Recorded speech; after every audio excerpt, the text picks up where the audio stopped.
Bonjour à tous et bienvenue dans cette grande explication consacrée au marché immobilier québécois de ce début à mi-2026.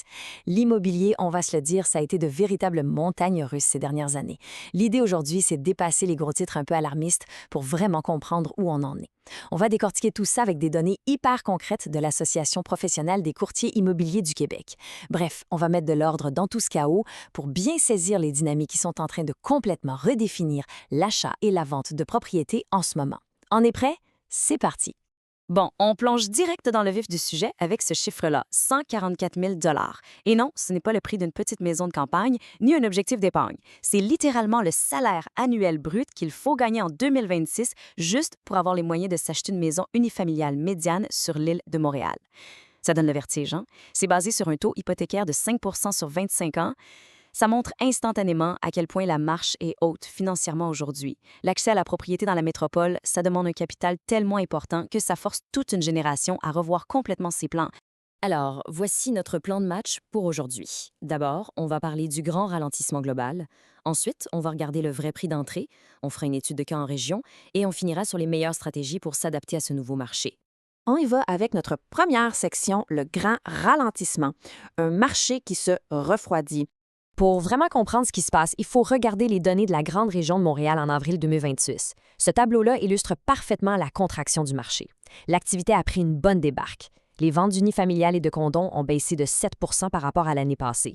Pour les plex, c'est encore pire, on parle d'une chute de 9 Donc, il y a moins d'action. Mais regardez les prix médians, ça ne bouge presque pas.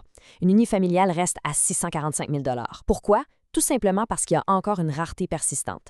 C'est le grand paradoxe de 2026. Ça ralentit, oui, mais ça reste incroyablement cher à cause du manque de maisons disponibles.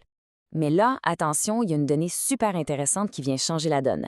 Plus 21 Ça, c'est l'augmentation spectaculaire des inscriptions de condos sur Centris en un an. Donc, pendant que les ventes globales diminuent, l'offre de condos, elle, explose littéralement. Et qu'est-ce que ça veut dire concrètement? Eh bien, ça veut dire que le pouvoir est tranquillement en train de changer de camp. Dans ce segment-là du marché, on revient enfin vers un équilibre qui donne une vraie pause aux acheteurs. Et pour résumer tout ça de façon très neutre et objective, on peut lire cette citation de Camille Laberge, économiste à l'APCIQ. La demande est freinée par le contexte d'incertitude économique ainsi que par les niveaux de prix élevés à Montréal qui continuent de poser un enjeu important d'abordabilité. L'équation est dure, mais elle est claire. L'économie est incertaine, l'inflation roule toujours et les prix sont super élevés. Fait qu'est-ce que les gens font? Ils mettent le pied sur le frein et ils attendent avant de faire le grand saut. Ce qui nous amène à notre deuxième section, le prix d'entrée, c'est-à-dire le véritable coût pour accéder à la propriété. Oublions les grandes statistiques de seconde et parlons de la réalité des portefeuilles. On se souvient du fameux 144 000 $ requis pour Montréal. Bien, dès qu'on traverse un pont pour aller à Laval, le salaire exigé chute à 111 400 $. Et si on s'éloigne encore plus, mettons vers la rive sud de Québec, ça tombe à 81 000 $. C'est la loi de l'éloignement. Plus on s'éloigne du centre-ville, plus la barrière financière diminue et plus l'achat devient réaliste pour les ménages. Regardons ça face à face, parce que le point crucial est ici. On parle d'un énorme écart de 63 000 $ de salaire annuel entre Montréal et la rive-sud de Québec. C'est une différence absolument massive. Et c'est exactement ça qui pousse la grande migration des acheteurs en ce moment. Les gens cherchent l'abordabilité et redessinent la carte de la demande, ce qui transforme des banlieues éloignées en secteurs super prisés. On passe maintenant à notre troisième point, une étude de cas régionale super pertinente, la région de Vaudreuil-Soulanges. Ce secteur-là, c'est le parfait exemple d'un marché qui passe d'une frénésie totale à une belle stabilité. Denis Lupien, un courtier local, dit que le marché semble enfin prendre une respiration nécessaire. C'est une super métaphore. Faut pas voir ça comme un crash immobilier. C'est juste le marché qui prend une grande bouffée d'air frais après des années où tout se vendait en surenchère en moins de 48 heures. La folie est derrière nous. On revient à la normale. En regardant les détails de Vaudreuil-Soulanges, on voit vraiment comment le marché mature. L'inventaire de maisons à vendre a monté de presque 19 %. Les propriétés restent sur le marché environ 82 jours. Ça donne enfin le temps aux acheteurs de magasiner. Le prix médian, lui, s'est stabilisé autour de 567 500 $, mais le plus gros point positif, c'est la création de 3 200 emplois locaux. L'économie tourne à plein régime là-bas, et c'est ce filet de sécurité qui maintient la demande et empêche les prix de s'écrouler. On arrive à notre dernière section, s'adapter au nouveau marché, parce que les règles du jeu ont changé. Avec tout ce qu'on vient de voir, il faut absolument repenser notre façon de faire. Pour les vendeurs, le temps où on plantait juste une pancarte sur le gazon est bel et bien fini.